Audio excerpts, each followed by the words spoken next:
Facebook ഉണ്ടാക്കിയത് ഞാനാണ്. Instagram ഉണ്ടാക്കിയത് ഞാനാണ്.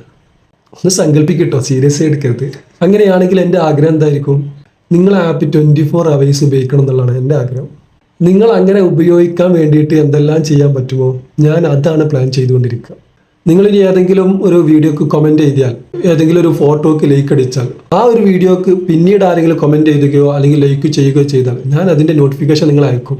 കാരണം എന്താ പറയുക, ആ കമൻറ്റ് എത്ര ആളുകൾ ഇഷ്ടപ്പെട്ടു, ആ വീഡിയോ എത്ര ആളുകൾ ഇഷ്ടപ്പെട്ടു, അതെല്ലാം നോക്കാൻ സ്വാഭാവികമായിട്ടും നിങ്ങൾക്ക് താല്പര്യം ഉണ്ടാവും. അത് താല്പര്യം ഉണ്ടാക്കിയതും എൻ്റെ ഇഷ്ടമാണ്. അതുകൊണ്ട് തന്നെ എല്ലാവിധ നോട്ടിഫിക്കേഷനും നിങ്ങൾ അറിയിക്കും.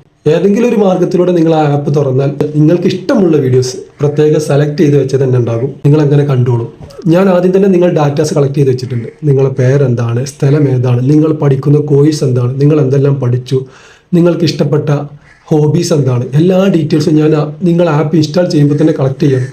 അതിൻ്റെ ഉദ്ദേശം നിങ്ങൾക്ക് അനുസൃതമായ പരസ്യങ്ങൾ നിങ്ങളിലേക്ക് എത്തിക്കുക എന്നുള്ളതാണ്. നിങ്ങൾ ഈ രൂപത്തിൽ ചിന്തിച്ച് നോക്കിയിട്ടുണ്ടോ? സത്യത്തിൽ നമ്മുടെ വിലപ്പെട്ട സമയം ഇവിടെ കവർന്നെടുക്കുന്നത് ആരാ? നമ്മുടെ സ്വപ്നം ഇപ്പോൾ എന്തായി? ഇപ്പോഴും ആരുടെ ആവശ്യം ഇവിടെ പൂർത്തീകരിക്കണം? സോഷ്യൽ മീഡിയയിൽ കാണുന്ന എല്ലാ സംഭവങ്ങളും നമ്മൾ അറിയാൻ നിൽക്കേണ്ട ആവശ്യമുണ്ടോ? നമുക്ക് ആവശ്യമായി വളരെ പ്രധാനപ്പെട്ട കുറച്ച് കാര്യങ്ങളെ ഉണ്ടാവുള്ളൂ. നമ്മൾ അതിനു വേണ്ടി കുറച്ച് സമയം മാറ്റി വെച്ചാൽ പോലെ